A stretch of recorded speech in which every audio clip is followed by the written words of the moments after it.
Hi, this is question number 21 of exercise 7.5. So, integration of 1 upon e to the power x minus. तो इसे integrate करने के लिए integration method और यहाँ पे न्यूमरेटर डिनोमिनेटर में हम e to the power x से मल्टीप्लाई कर देना है। तो इससे हम सब्स्टिट्यूशन मेथड आसानी से यूज इस ढंग के इंटीग्रेशन पहले भी किया हुआ है ना।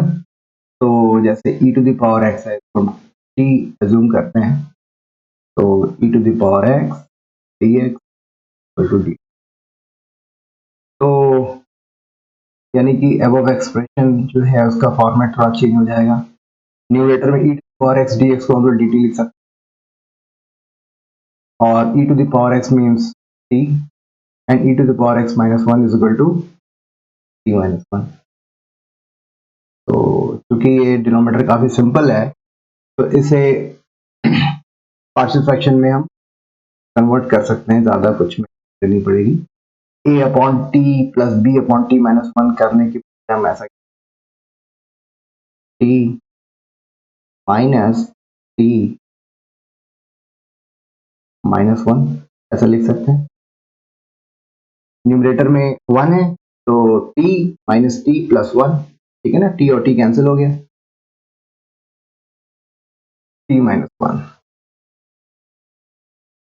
ऑलराइट, तो t upon t, t minus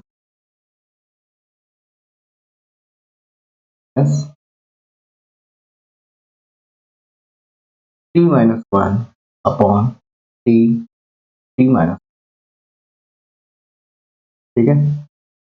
तो t and t gets cancel out और t minus 1 t minus 1 gets cancel out, ठीक है। तो अब इसका मतलब ये हुआ कि हमारे पास dt upon t minus minus dt upon t, तो log to the base of t minus minus log to the base, यानी कि log to the base e t minus 1 upon t plus,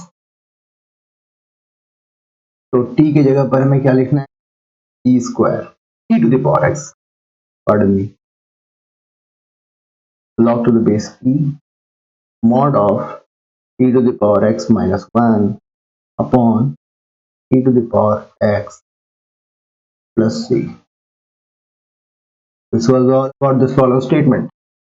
बहुत ही सिंपल था, सिर्फ हमने denominator में e multiply किया और e to the power x को t एज्यूम और फिर बड़ी आसानी से हमको पार्शियल फ्रैक्शन कर लिए and this way we manage to get the answer for this follow statement.